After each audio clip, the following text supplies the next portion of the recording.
Hey everyone, welcome to another video. Today we're going to talk about issue number 15 of X-Men from the Ashes, written by Jed MacKay.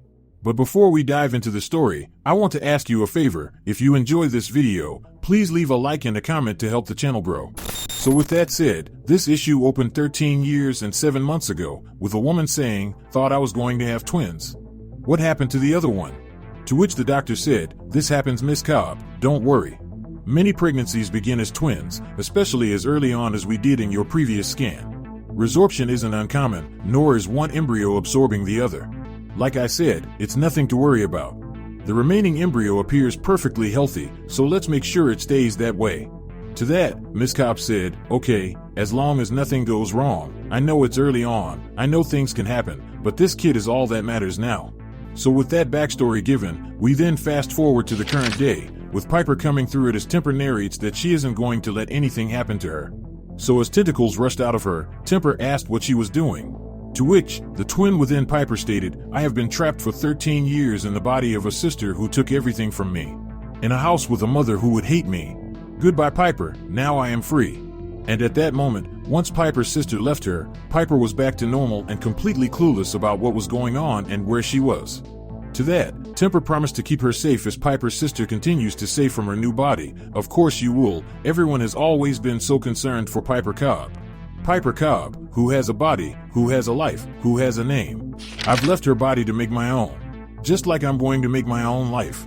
Just like I'm going to make my own name. And you're going to all learn to fear it." So with a new enemy on the battlefield, we then transition over to Magic, Kane, and Zorn. And once they were there, Magic asked if anyone had seen any sign of Quinton. To which, Kane said, "Wreckage is spread over a mile at least. Shrimpo could be anywhere. Zorn, you got anything?" With that question there, Zorn stated, "For what it is worth, Kane, I don't sense a death here. But we are going to have to find him soon.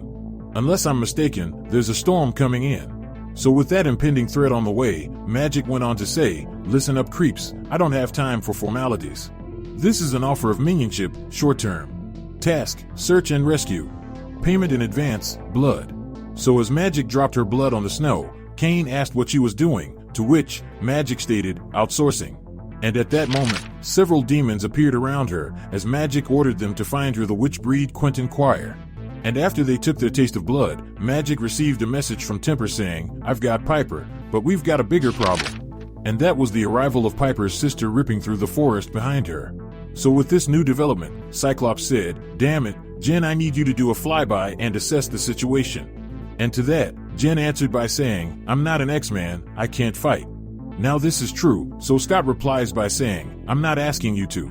Check out Temper's giant monster and give me a heading.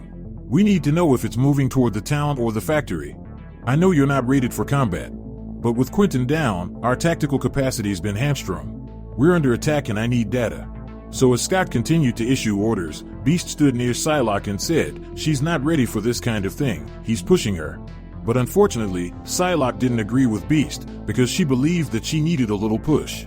And then continued to say, "You've been coddling her. She's been living in terror since the upstarts came for her. And if she's going to get over that, she needs to face fear out in the world, not hiding in your lab." So as chaos continued to break out down below, a voice entered Piper's sister's mind and said, "What exactly do you think you're doing, child?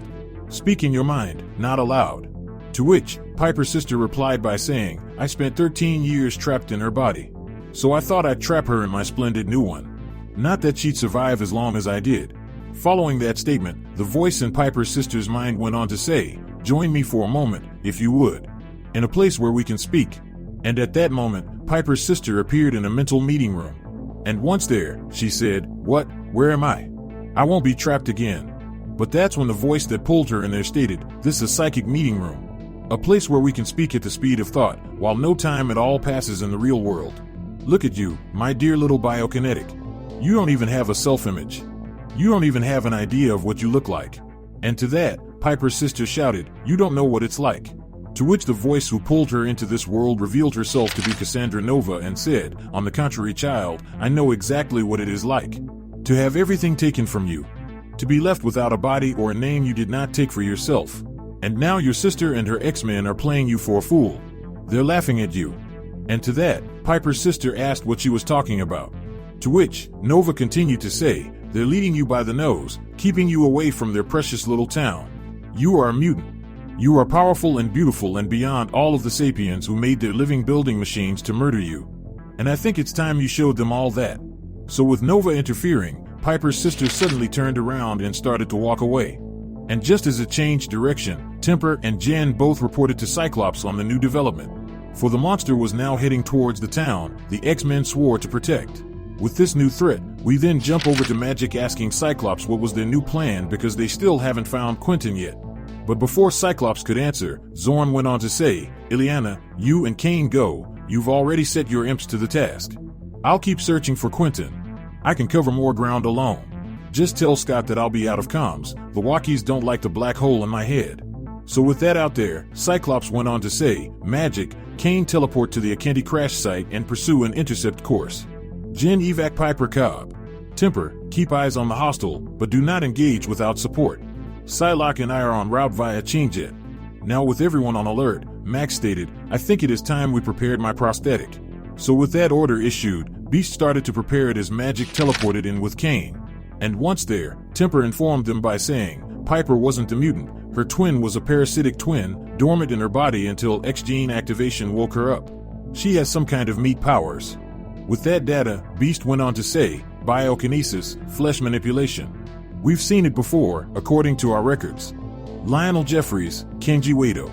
The twin must have seen the dead Akenti's biomass as an opportunity to use her powers to create a body of her own, to escape to take revenge.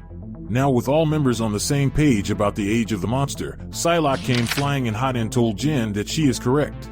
And then continued to say, which is why I am going to negotiate with her. I merely need to initiate a dialogue. And at that moment, Psylocke drove her blade into the monster's head and entered Nova's office space.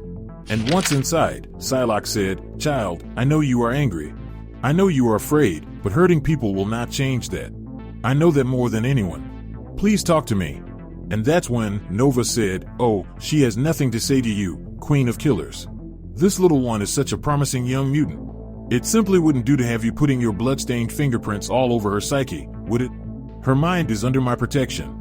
And I will not allow you to influence her self-actualization. So with Psylocke under attack, Cyclops calls out for Piper's sister to please listen to me. You don't have to do this.